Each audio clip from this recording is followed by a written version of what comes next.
पुण्यामध्ये राष्ट्रवादी काँग्रेस शरदचंद्र पवार पक्षाकडून केंद्र सरकारच्या विरोधात आंदोलन करण्यात आले।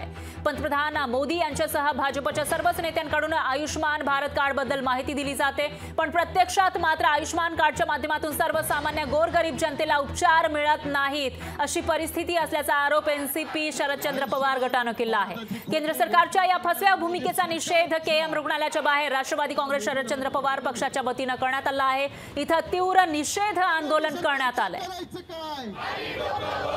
या फसव्या सरकारचं करायचं काय? धिक्कार असो, मोदी सरकारचा धिक्कार असो। या आंदोलनाच्या माध्यमातून आमच्या ह्याच मागण्या आहेत की तुमच्यात जर नाही का तुमची नियत साफ असेल, नरेंद्र मोदी सरकारची जर नियत साफ असेल तर हे कार्ड ॲक्टिवेट करावं। याच्यामध्ये पुण्यासहित राज्यातले देशातले सगळे महत्त्वाचे हॉस्पिटल घ्यावेत आणि त्या हॉस्पिटलला बिल द्यायची ताकद ही मोदी सरकारने ठेवावी। अन्यथा अशा प्रकारच्या घोषणा आम्ही फसव्या केल्या होत्या, याची एक प्रकारे जाहीर कबुली द्यावी, अशा प्रकारची मागणी मी या निमित्ताने या ठिकाणी व्यक्त करतो। लोकशाही मराठी ऐका, पहा, जागरूक रहा।